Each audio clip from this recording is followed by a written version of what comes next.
मैं अपने पापा की मौत के बाद आज उनके ऑफिस में उनके बॉस के सामने बैठी थी। अब भी मेरी आंखों से आंसू बह रहे थे। सामने बैठा आदमी मुझे बड़े गौर से देख रहा था। उम्र में वह 35-40 के लगभग था। कहने लगा, आपके पापा की अचानक से हार्ट अटैक से होने वाली मौत का सुनकर हमें बहुत अफसोस हुआ, लेकिन देखिए मिस निहारिका, आपके पिताजी की मौत पर हम जो कुछ कर सकते थे, वहाँ मेरा ड्राइवर आपको चेक के सूरत में आपके घर दे चुका था। उस आदमी ने पानी का गिलास मेरी तरफ बढ़ाते हुए कहा था। मैं सिसकियों से रो रही थी। मुझे अपने पापा से बहुत मोहब्बत थी और उनकी अचानक से होने वाली मौत ने मुझे अंदर से हिलाकर रख दिया था, क्योंकि मैं घर में सबसे बड़ी थी और घर की सारी जिम्मेदारियां अब मुझ पर ही थी। मैंने कांपते हाथों से पानी का गिलास पकड़कर अपने होठों से लगाया था। बस कुछ ही घुट पीकर अपना सूखा गला तर किया था ताकि उससे बात कर सकूं। मैंने कहा, मैं जानती हूँ, मगर मैं आपसे यहाँ पर मदद मांगने नहीं आई। देखिए, मैं MBA कर रही हूँ और आखिर का बस एक सेमेस्टर ही बाकी है।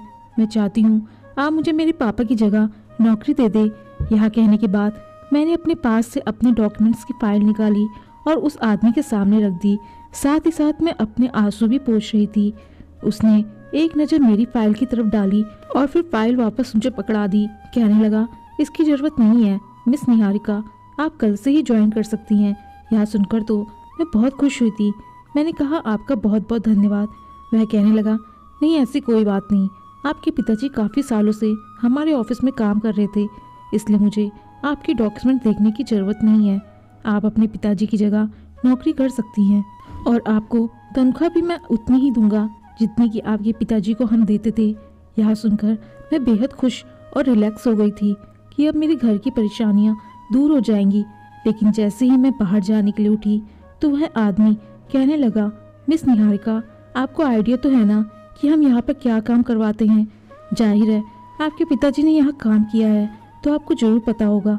मैं यहाँ नहीं जानती थी कि मेरे पापा यहाँ क्या क्या काम करते हैं और क्या नहीं, लेकिन जाहिर सी बात है ऑफिस में ऑफिस का ही काम होता है। मैंने बस यूं ही बिना सोचे समझे हाँ में सिर हिला दिया।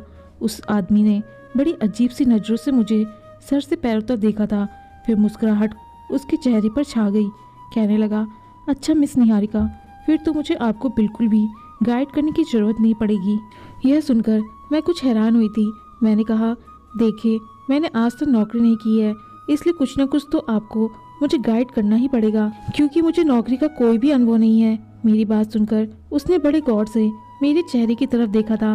कहने लगा, जी क्यों नहीं। लेकिन जैसे ही मैं कमरे के दरवाजे तक पहुंची कि जब उसने मेरा नाम पुकारा, उसके पुकारने पर मैंने पीछे पलट कर देखा तो वह मुझसे कहने लगा, जैसे कपड़े आप पहन कर आई हैं यह हमारे ऑफिस की डिमांड पे पूरे नहीं उतरते। मैंने सादा सा सलवार सूट पहन रखा था।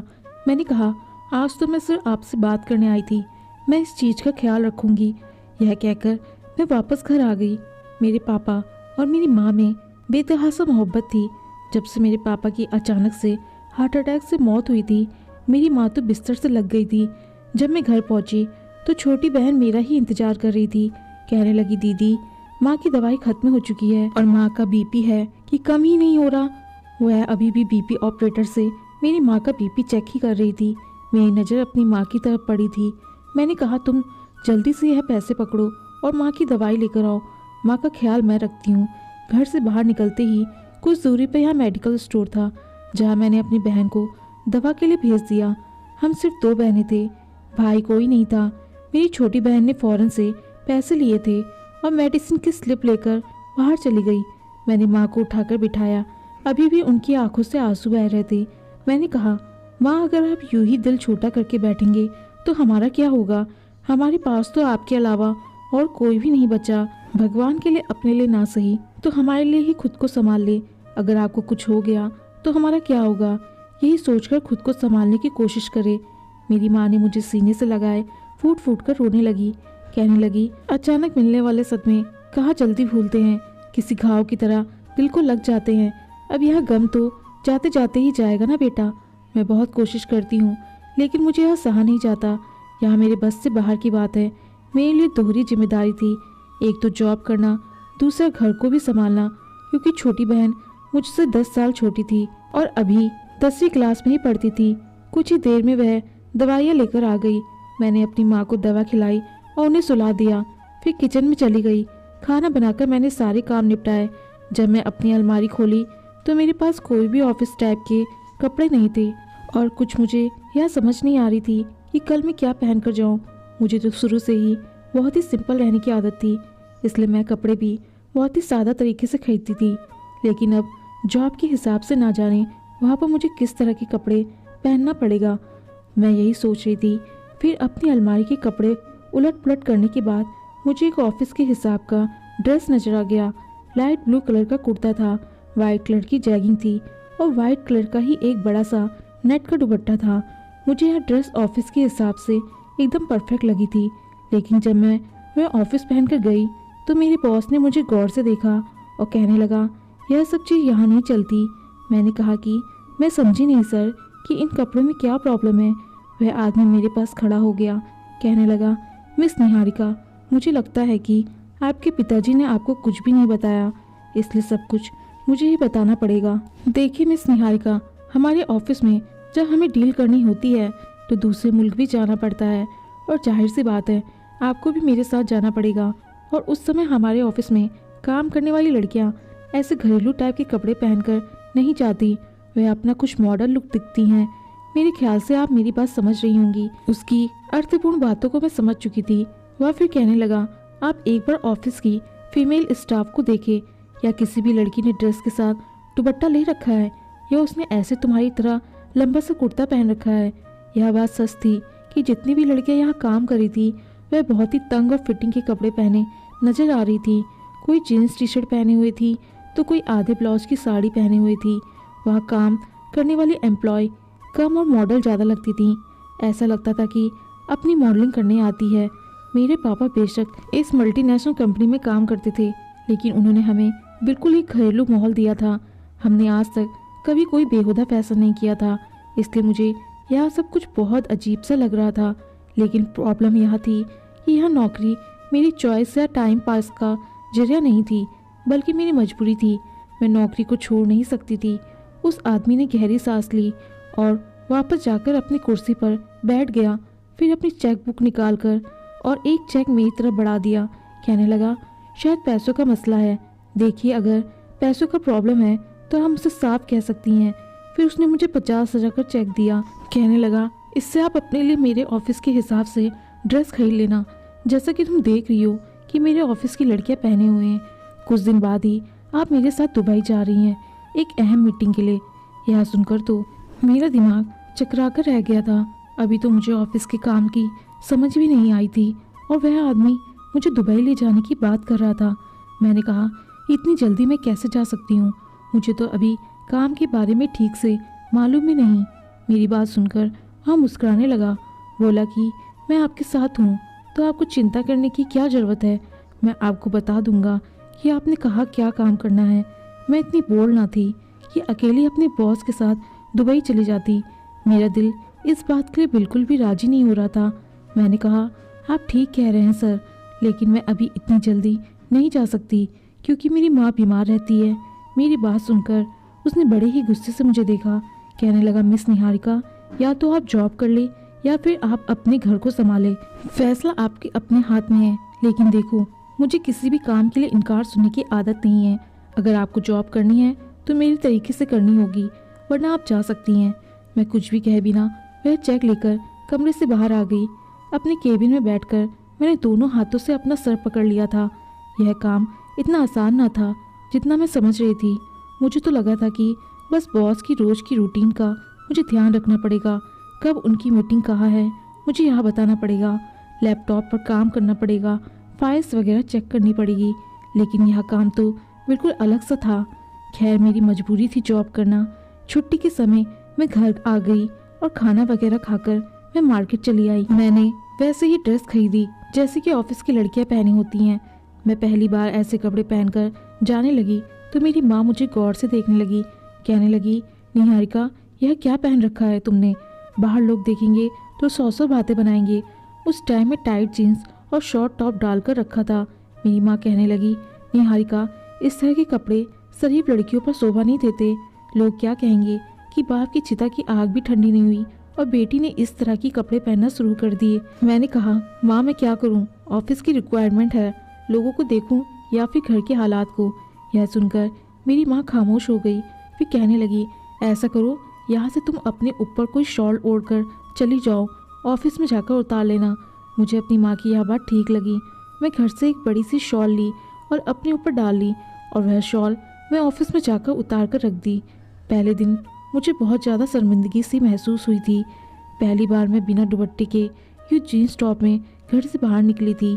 आज जब बॉस ऑफिस में आए तो एकदम सड़ी सी नज़र मुझ पर डाली और आगे बढ़ने लगे, लेकिन एकदम ही उनके पाँव रुके थे। उन्होंने दोबारा से पलटकर मुझे देखा, फिर मुस्कुराते हुए मेरे केबिन के पास आ गए।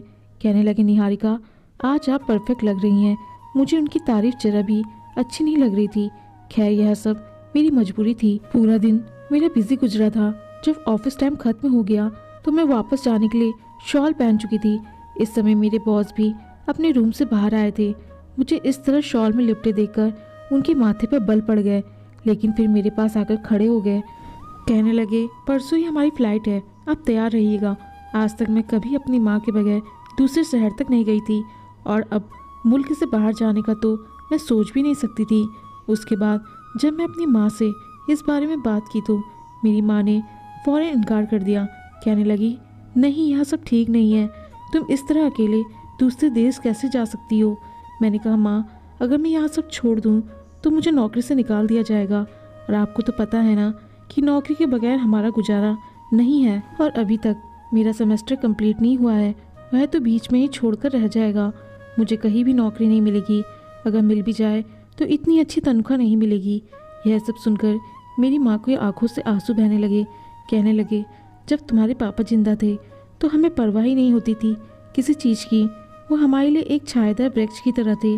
अब तो लगता है कि जैसे हम तेज़ धूप में आकर खड़े हो गए हैं। मैं चाह कर भी तुम्हें मना नहीं कर सकती। 2 दिन बाद मैं दुबई जाने के लिए तैयार थी, लेकिन मैं बहुत ज़्यादा नर्वस हो रही थी। ऑफिस से ही मुझे बॉस के साथ एयरपोर्ट के लिए निकल जाना था। यह मेरा पहला सफ़र था जो मैं दूसरे देश का कर रही थी, लेकिन मैं बहुत ज़्यादा नर्वस हो रही थी।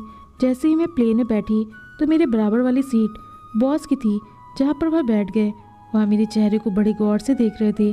कहने लगे, निहारिका जी परेशान होने की ज़रूरत नहीं है, पहली बार आप सफ़र कर रही हैं ना, जब आदत हो जाएगी तो फिर आपको परेशानी नहीं होगी। दुबई पहुंचकर वह मुझे एक शानदार होटल में ले गए। मेरा कमरा अलग था। वह कहने लगे, आप आराम करें, कल शाम तक तैयार रहेगा, हमें मीटिंग के लिए जाना है। मैं अपने कमरे में आ गई, लेकिन मैं बहुत परेशान थी। पहले व्हाट्सएप पर अपनी माँ को अपनी खैरियत की खबर दी और फिर सोने के लिए लेट गई। अगले दिन मेरे कमरे में दस्तक हुई। मैं जैसे ही अपने कमरे का दरवाज़ा खोला, एक वेटर खड़ा था। उसके हाथ में एक पैकेट था। कहने लगा, यह आपके बॉस ने दिया है कि यह ड्रेस आप रात को पहनकर तैयार रहना। मैंने पैकेट खोला तो सर में से मेरी आंखें झुक गई। वह बहुत ही बेहुदा सा ड्रेस था। अगर मैं मना करती तो फिर सवाल मेरी नौकरी पर आ जाता। मैं इतना तो समझ गई थी, ठीक है, अगर मैंने अपनी बहन का फ्यूचर बनाना है, अपनी माँ की देखभाल करनी है, तो मुझे यह ड्रेस तो पहनना ही पड़ेगा। अपने घर वालों के खर्च उठाने के लिए मुझे यह कुर्बानी देनी पड़ेगी। मैंने वह ड्रेस पहन ली। मैं 7 बजे अपने रूम से बाहर आई थी। उसी होटल के रेस्टोरेंट में मीटिंग थी। जब मैं वहाँ पहुँची तो बॉस मुझे देखकर आंखें झपकाना भूल गया। उसके साथ बैठे दूसरे मर्द की नजरें भी बहुत ही बोल्ड थी, जो मेरे ऊपर उठ रही थी। उनमें से कुछ अरबी थे और कुछ गैर मुल्की। मैं अपने आप में सिमटने की कोशिश कर रही थी। बॉस ने अपना बाजू बढ़ाकर मुझे अपने आप से लगाया और अपना हाथ फैलाकर मेरे दूसरे कंधे पर रख दिया। फिर मेरा इंट्रोडक्शन करवाने लगे। मुझे बहुत घबराहट महसूस हो रही थी। आज तक किसी गैर मर्द ने मुझे छुआ तक नहीं था। वह बॉस मेरा कुछ नहीं लगता था, लेकिन यह सब करना मेरी बेबसी थी कि मुझे खामोश रहने पर मजबूर कर रही थी। जब तक मीटिंग जारी रही, उन सबकी नज़रें मुझ पर ही टिकी रही। मीटिंग ख़त्म होते ही बॉस ने मुझे खुशी से कहा कि कॉन्ट्रैक्ट पास हो चुका है। मैं हैरान थी, क्योंकि बिजनेस के बारे में तो वहाँ कोई भी बात नहीं हुई थी। बॉस ने कहा कि इस बार मैं आपको बोनस बहुत अच्छा दूंगा। मैं परेशान थी कि वहाँ पर तो सिर्फ आम बात ही हो रही थी, कोई भी कारोबारी बात नहीं हुई थी। मैंने सिर्फ 15 दिन ऑफिस में काम किया था और वहाँ पर मुझे अभी तक काम के बारे में समझ नहीं आई थी कि यहाँ पर होता क्या है। खाना खाने के बाद मैं अपने कमरे में आ गई थी। बॉस फ़ोन पर मुझसे कहने लगे, बस 3-4 दिन और मीटिंग है, फिर हम हिंदुस्तान चले जाएंगे। मैं अपने कमरे में जाकर बैठ गई अपनी माँ से बात करने के लिए, क्योंकि मेरी माँ बहुत चिंतित हो रही थी। मैंने उनसे कहा कि सब कुछ ठीक है, मैं 3-4 दिन में वापस आ जाऊंगी। वहाँ मुझे फिर भी यही कहती रही, अपना ख्याल रखना। जैसे ही मैं सोने लगी तो मेरे कमरे पर दस्तक हुई थी। मैं जैसे ही दरवाज़ा खोला तो एक वेटर वहाँ मौजूद था। मेरे सामने उसने जूस रख दिया कि यह आपके लिए है, और साथ में एक टैबलेट भी थी। मैंने कहा यह किस लिए? वह कहने लगा, आपके बॉस ने कहा है यह सर दर्द की मेडिसिन है, इसे ज़रूर खा लेना ताकि कल तक आप बिल्कुल फ्रेश हो जाए। बाकी मेरे सर में दर्द था क्योंकि पूरा दिन ऐसे ही बिजी गुजरा था। मैंने वहाँ मेडिसिन जूस के साथ खा ली और फिर सो गई। उस रात मुझे बड़ी गहरी नींद आई थी, मुझे बिल्कुल होश न था। जब सुबह मैं उठी तो मुझे अपने आप थका थका सा लग रहा था, मेरा सर भारी हो रहा था। जितने दिन मैं होटल में रही हर रात मेरी यही हालत होती। इन 3 दिनों में मुझे यह लगा जैसे मेरे शरीर से आधी जान किसी ने निकाल ली हो। मैं बेहद कमज़ोर महसूस कर रही थी। ना जाने मेरे दिमाग को क्या हो गया था, ऐसा लग रहा था जैसे मेरा दिमाग सुन्न हो चुका है। 3 दिन बाद ही हम वापस आ चुके थे। बॉस ने कहा कि आप 1-2 दिन की छुट्टी कर लो। मुझे भी यही ठीक लगा, लेकिन जब 2 दिन के आराम के बाद मैं तीसरे दिन ऑफिस गई तो बॉस ने मुझे एक चेक दिया जिस पर रकम देखकर मेरे होश उड़ गए थे। वहाँ पूरे 5 लाख का चेक था। बॉस कहने लगे, तुम्हारा बोनस है। मुझे हैरत हो रही थी कि मैंने क्या किया था। कुछ भी तो नहीं। मैंने कहा कि मुझे आपके बिजनेस को अब तक समझ नहीं आई है कि आप क्या काम करते हैं। मैंने तो आपको वहाँ पर किसी से कोई भी डील करते नहीं देखा था और ना ही कोई कॉन्ट्रैक्ट पेपर साइन हुई। मेरी बात सुनकर वह हंसने लगा, कहने लगा, आज का ऑनलाइन का ज़माना है मैडम, सब कुछ वही होता है। हमारी डील से ऐसे ही चलती है। यह सब आपकी प्रॉब्लम नहीं है, बस आप आम खाए, गुठलियाँ मत गिनने। मेरी माँ ने जब 5 लाख का चेक देखा तो खुश हो गई, कहने लगी, यह चेक तो मैं यूं ही रख लूँगी, तुम्हें दहेज बनाने में काम आएगा। लेकिन उसके बाद तो जैसे ये सिलसिला शुरू हो गया था। अब 1 हफ्ता भी नहीं गुजरा था कि बॉस कहने लगा, मिस निहारिका, मेरे साथ इस बार बैंकॉक जाएंगे, वहाँ 3 दिन का स्टे है। अब तो हर हफ्ते का रूटीन बन गया था। कभी वहाँ मुझे मलेशिया ले जाता, कभी यूके, कभी फ्रांस। लेकिन ना जाने क्यों जब से मैं उनके साथ जाने लगी थी मुझे अपने अंदर कमजोरी सी महसूस होने लगी थी। एक दिन मैं ऑफिस जाने के लिए मेकअप कर रही थी जब मेरी बहन ने भी मुझसे कहा कि दीदी, जब से आपने जॉब शुरू की है और आप बाहर के देशों में जाने लगी हैं, आपके चेहरे की रौनक खत्म हो चुकी है। मुझे भी ऐसा ही लगता था। मैं चलती थी तो बहुत जल्दी थक जाती थी, मेरा सांस फूलने लगता, मेरे चेहरे की रंगत पहले जैसे सफ़ेद नहीं रही थी, फीकी पड़ने लगी थी। लेकिन मेरे पास पैसे अब अच्छे खासे आ चुके थे। लेकिन मुझे अभी तक यह समझ नहीं आ रहा था कि इन 2 महीने में ऑफिस में काम होता क्या है। आज मेरी छुट्टी थी और बॉस ने यह भी कहा था कि आज ऑफिस में मत आना, लेकिन मेरा दिल घर में बिल्कुल नहीं लग रहा था। इसलिए मैंने सोचा कि ऑफिस ही चली जाती हूँ। जब मैं ऑफिस के अंदर दाखिल हुई तो सारा का सारा स्टाफ बॉस के कमरे में मौजूद था। मुझे अपने बॉस के कमरे से चीखने चिल्लाने की आवाज़ें आ रही थी, जैसे वह किसी को डांट रहा हो। पूरा स्टाफ ऐसे खड़ा था जैसे कि सब कुछ साफ सुन गया हो। मैं अपने केबिन में बैठने के बजाय बॉस के कमरे के पास खड़ी हो गई। सब लोग ऑफिस में मौजूद थे, सिर्फ मैं ही बाहर थी। जो बातें मुझे वहाँ सुनाई दी मेरे होश उड़ा देने के लिए काफ़ी थी। मैं फ़ौरन से पीछे हट गई क्योंकि मेरे दिमाग में उठने वाले हर सवाल का जवाब मुझे मिल चुका था। मेरी आंखों से आंसू बह रहे थे। मैं वहीं से वापस पलटकर अपने घर चली गई। मुझे लगा जैसे मेरा दिल फट जाएगा, मेरी जान अभी के अभी निकल जाएगी। यह कैसी सच्चाई थी जो मेरे ऊपर आज खुली थी। मुझे नहीं पता था कि कितना घिनौना काम ऑफिस में होता है। फिर मुझे यह भी याद आने लगा कि मेरे पापा भी इसी ऑफिस में काम करते थे। क्या मेरे पापा भी इसी पाप के हिस्सेदार थे? यह सोचकर तो मेरा दिल यूँ था कि जैसे अभी बंद हो जाएगा। आंसू लगातार बह रहे थे, एक पल के लिए भी नहीं रुक रहे थे। फिर मेरे अंदर मेरा ज़मीर मुझे झंझोड़ने लगा कि शायद मैं इस दलदल में इसलिए फंसी हूँ कि मेरे पापा भी इस घिनौने काम का हिस्सा थे।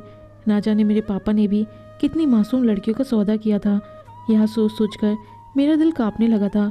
मैं सोच रही थी कि कैसे मैं अपने आप को इस दलदल से बाहर निकालूं। फिर मेरे पास एक ही ऐसा तरीका था जिससे कि मैं खुद को इस दलदल से आज़ाद कर सकती हूँ। अगले दिन मैं बिल्कुल नॉर्मल तरीके से ऑफिस गई थी। मैंने बॉस पर बिल्कुल भी जाहिर नहीं होने दिया कि मैं उसकी सच्चाई जान चुकी हूँ। मैंने अपने पर्स पर एक छोटा सा कैमरा लगा लिया जो कि बिल्कुल भी नज़र नहीं आता था। जानबूझकर अपना पर्स बॉस के कमरे में रखा और खुद बाहर आ गई। मेरा बॉस लड़कियों की गंदी गंदी वीडियो बनाकर उन वीडियो को बेचता था और उसे इस काम के लाखों रुपए मिलते थे। वह लड़कियों को बाहर के देश ले जाता और विदेशी मर्दों के साथ उनकी वीडियो बनाता। मैंने उसके ऑफिस के रूम में वह कैमरा रख दिया था जिसमें उसने अपनी सारी कारोबार के बारे में फ़ोन पर किसी को बताया था। सब कुछ कैमरे में रिकॉर्ड हो चुका था। फिर मैं बहाने से बॉस से कमरे में गई और कहा, आई एम सॉरी, मेरे पर्स यहाँ रह गया था। मैं पर्स उठाकर अपने साथ ले आई और वह सारी वीडियो अपने पास सेव कर ली। रात के समय मैं सारी वीडियो अपने बॉस के नंबर पर व्हाट्सएप कर दी, जिसे देखकर फ़ौरन से मेरे बॉस की कॉल आई। मैंने वह कॉल अटेंड की। वह कहने लगा, यह क्या बदतमीजी है। मैंने कहा, बदतमीजी तो वह थी जो आपने मेरे साथ अनजाने में मुझे की थी। किससे पूछकर आपने मेरी इज्जत का सौदा किया और मेरी इज्जत की धज्जियाँ उड़ती हुई वीडियो बनाई। अगर आपने मेरी कोई भी वीडियो पब्लिक की तो मैं आपकी वीडियो दुनिया के सामने लाकर रख दूंगी। आपकी इज्जत की अर्थ निकाल के रख दूंगी। मैं इस वीडियो को सोशल कर दूंगी। यह सुनकर मेरा बॉस बुरी तरह से घबरा गया था।